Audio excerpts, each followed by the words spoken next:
In several earlier videos, I discussed the genocides committed in the Bible and addressed Christians who believed that these genocides were the right thing to do. I challenged them to condemn these acts of genocide as unacceptable, just as all genocides are clearly unacceptable, and most of them refused, reiterating their support for biblical genocide. The most common justification they provided was that God ordered these genocides, and anything God commands is morally right, even morally obligatory. Therefore, it is completely acceptable to wipe out an entire race of people, including children and infants, if God tells you to. They believe that it is right to commit genocide if God commands it. The alleged will of God is all the justification they need.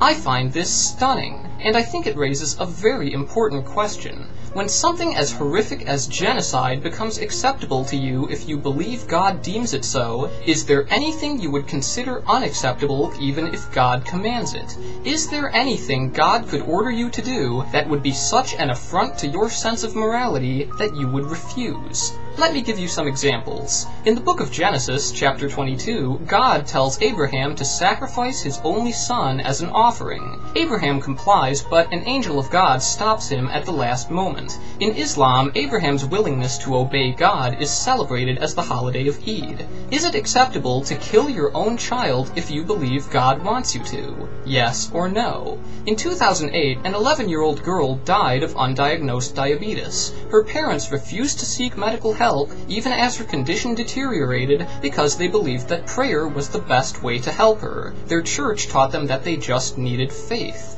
Is it acceptable to allow your sick child to die without ever taking them to a doctor if you believe God wants you to pray for them instead? Yes or no? In 2006, an 18-year-old woman in Saudi Arabia was kidnapped and gang-raped by 7 men. Under the court's interpretation of Islamic law, she was sentenced to 200 lashes for being alone with a man she wasn't related to. Is it acceptable to whip rape victims if you believe God commands it? Yes or no? And if so, how many lashes? In 1994, Paul Hill murdered Dr. John Britton at an abortion clinic in Florida. Hill believed that the use of violence to stop abortion was sanctioned by God, and that God had called upon him to murder Dr. Britton.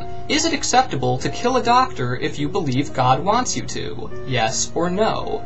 Throughout the 19th century, the Bible was repeatedly cited by reverends and politicians to justify slavery in the United States. They referred to numerous verses from the Old and New Testament that endorse and regulate the keeping of slaves. Is it acceptable to enslave your fellow human beings if you believe God approves of slavery? Yes or no? In the 14th, 15th, and 16th centuries, witchcraft was widely outlawed in Europe based on Christian doctrine and papal declarations. Accused witches were put on trial and often sentenced to death. They were typically executed by being drowned, hanged, or burned at the stake.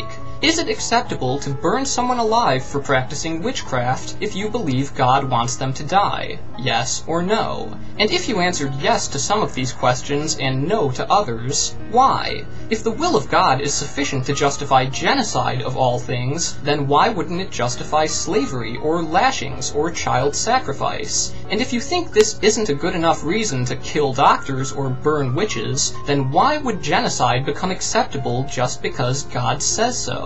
If God's will is an adequate justification in some cases, but inadequate in other cases, then where do you draw the line? What could God command that would be so repulsive to you that you would not obey? After all, once genocide is acceptable, what isn't? What wouldn't you do for God?